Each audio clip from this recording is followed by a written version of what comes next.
আজ আমি আপনাদেরকে বেঙ্গলের একটি বিখ্যাত মোয়ার রেসিপি শেয়ার করব।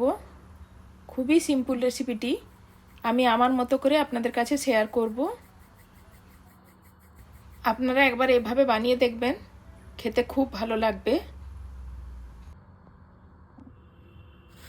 খই নিয়েছি, খইটাকে খুব ভালো করে একটুখানি ধান টানগুলো বেছে নেব। খোয়াটাকে আমি কুড়ে নিচ্ছি।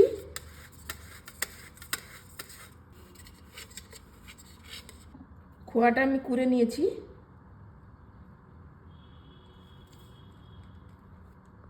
কড়ার মধ্যে আমি 1.5 বাটি জল দিলাম। এখন আমি পাটালি গুড়টা দিয়ে দিলাম।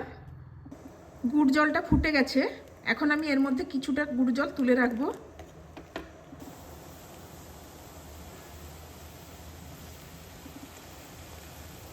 আর যে গুড় জলটা আছে ওটার মধ্যে একটুখানি চিনি দিয়ে দেবো।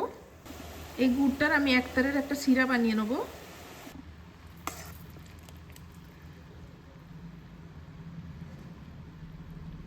একতারের সিরা হয়ে গেছে।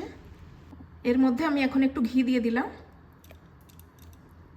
এলাচের গুঁড়ো। গ্যাসটা বন্ধ করেই আমি ঘি আর এলাচের গুঁড়োটা দিলাম। গুড়টা ঠান্ডা হয়ে গেছে।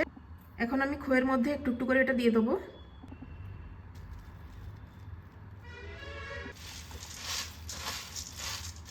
গুড়টা আমার পুরোটাই লেগে গেছিলো। খুব ভালো করে এগুলোকে মিক্স করে নিতে হবে। আমি মিক্স করে নিলাম, দেখুন এইরকম হবে।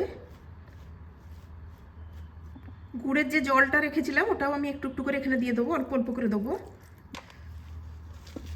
কিছুক্ষণ পর আমি গুড় জলটাও পুরোটা দিয়ে দিয়েছিলাম। দিয়ে আমি এটাকে 4-5 ঘন্টার জন্য রেখে দিয়েছিলাম। তারপরেও দেখুন এটা হয়েছিল না। আবারও কিছুক্ষণ আমি এটাকে ঢেকে রেখে দিয়েছিলাম। অল্প একটু কাজু কুচিয়ে রেখেছিলাম, ওটা দিয়ে দিলাম। খোয়াটাও এখন এর মধ্যে দিয়ে দেবো।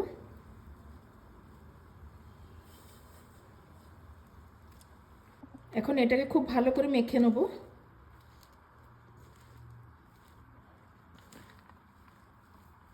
এগুলো মাখা হয়ে গেছে। এখন মোয়ার আকারে করে নেব এইভাবে। কিছুটা খোয়া আমি রেখে দিয়েছিলাম।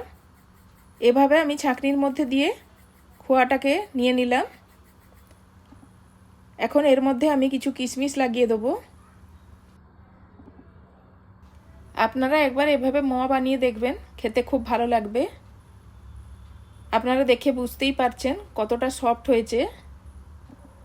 আপনাদের যদি এই মোয়ার রেসিপিটি ভালো লেগে থাকে তাহলে প্লিজ লাইক, শেয়ার আর কমেন্ট করে দিবেন।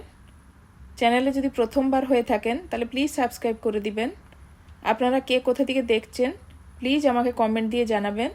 সম্পূর্ণ ভিডিওটি দেখার জন্য আপনাদের সবাইকে ধন্যবাদ।